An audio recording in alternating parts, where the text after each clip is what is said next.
بسم اللہ الرحمن الرحیم۔ السلام علیکم۔ بنی قریظہ مدینہ کا ایک مشہور اور نہایت قدیم یہودی قبیلہ تھا جو اپنا وطن شام چھوڑ کر یہاں آباد اور وادی محروز کے قریب جو مدینہ کے مشرق میں واقع ہے آباد ہو گیا۔ یہاں انہوں نے قلعے بنائے اور رفتہ رفتہ یہ علاقہ انہی کے نام سے مشہور ہو گیا۔ مسلمانوں نے ان کے ساتھ امن معاہدہ کر رکھا تھا جسے ان یہودیوں نے مشرکین کے اکسانے پر غزوہ خندق کے موقع پر توڑ دیا اور عہد شکنی کرتے ہوئے مسلمانوں پر حملہ آور ہونے کا منصوبہ بنانے لگے۔ جب یہ افواہ پھیلی تو حضور نبی کریم صلی اللہ علیہ وسلم نے حضرت سعد بن معاذ اور حضرت سعد بن عبادہ کو تحقیق کے لیے بنو قریظہ بھیجا۔ جب یہ افواہ درست نکلی تو پیغمبر خدا صلی اللہ علیہ وسلم نے 23 ذی قعدہ کو غزوہ خندق کے فوراً بعد 3000 صحابہ کے ساتھ بنو قریظہ کا محاصرہ فرمایا تاکہ انہیں ان کی عہد شکنی کی سزا دی جا سکے۔ یہ محاصرہ تقریباً 1 ماہ تک جاری رہا اور صرف تیروں سے جنگ ہوتی رہی۔ اس تمام عرصے میں بنو قریظہ کی مدد کے لیے مشرکین وغیرہ میں سے کوئی بھی آگے نہ آیا اور بالآخر انہیں شکست فاش کا سامنا کرنا پڑا۔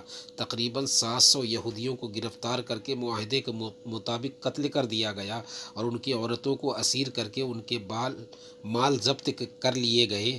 ان کی تقسیم کا اختیار حضرت محمد صلی اللہ علیہ وسلم کے پاس تھا۔ انہی اسیر عورتوں میں سے ایک خاتون ریحانہ بھی تھی جو کہ بنو قریظہ کے سردار شمعون بن زید کی بیٹی اور حکم کی بیوی تھی۔ ابن سعد علیہ الرحمہ کے مطابق آپ زید بن عمر خنافہ کی صاحبزادی تھی جو کہ بنو نذیر سے تھا اور آپ کی شادی حکم نامی یہودی سے ہوئی تھی جو کہ بنو قریظہ سے تعلق رکھتا تھا۔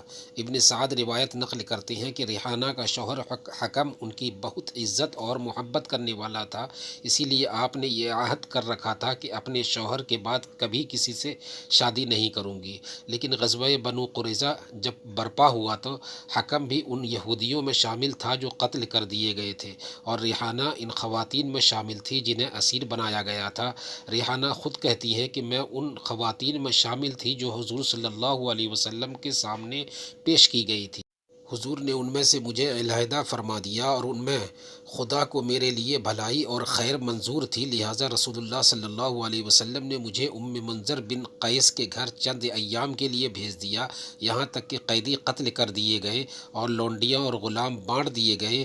پھر ایک دن رسول اللہ صلی اللہ علیہ وسلم میرے پاس تشریف لائے تو میں آپ سے شرمانے لگی۔ آپ نے مجھے بلایا اور اپنے سامنے بٹھا کر فرمایا، اگر تم اللہ کو اور اس کے رسول کو اختیار کر لو تو رسول اللہ تمہیں اپنے لیے چن لیں۔ میں نے عرض کیا، میں اللہ کو اور اس کے رسول صلی اللہ علیہ وسلم کو پسند کرتی ہوں۔ پس حضور نے مجھ پر اسلام پیش کیا اور میں مسلمان ہو گئی۔ اس کے بعد حضور صلی اللہ علیہ وسلم نے مجھے آزاد کر دیا اور 500 درہم حق مہر مجھ سے نکاح فرما لیا، جس طرح دیگر امہات المؤمنین کے مہر تھے۔ ام منذر کے گھر ہی حضور صلی اللہ علیہ وسلم نے مجھ سے شب عروسی گزاری اور دیگر ازواج کی طرح میری باری بھی مقرر فرما دی اور مجھ سے پردہ کرایا۔ حضرت ریحانہ کا نکاح حضور صلی اللہ علیہ وسلم سے 6 ہجری میں ہوا اور جب حضور نبی کریم صلی اللہ علیہ وسلم حجۃ الوداع سے واپس ہوئے تو آپ انتقال فرما لی اور آپ جنت البقیع میں مدفون ہیں۔ ابن سعد رحمۃ اللہ علیہ نے ہی ایک اور روایت نقل کی ہے، حضور نے حضرت ریحانہ پر اسلام پیش کیا جسے انہوں نے قبول کر لیا۔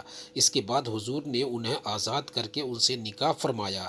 نکاح کے بعد حضرت ریحانہ کو سوتنوں سے سخت غیرت آئی جس کی وجہ سے حضور نے ان کو ایک طلاق دے دی، مگر یہ اپنی جگہ پر جمی رہی اور طلاق کا بے حد غم کیا اور ہر وقت روتی رہتی۔ پھر ایک دن نبی کریم صلی اللہ علیہ وسلم نے آپ کو اس حالت میں دیکھا تو آپ سے رجوع فرما۔ اسی ضمن میں ایک اور روایت میں ہے کہ حضرت محمد صلی اللہ علیہ وسلم نے جب حضرت ریحانہ کو ام منذر سلمہ بنت قیس کے گھر بھیجا تو آپ وہاں رہیں حتیٰ کہ ایک حیض کے بعد آپ پاک ہو گئیں تو ام منذر نے حضور کو اس کی اطلاع کی۔ حضور صلی اللہ علیہ وسلم تشریف لائے اور حضرت ریحانہ سے فرمایا، اگر چاہو تو میں آزاد کر کے تم سے نکاح کر لوں اور چاہو تو لونڈی ہی رہو۔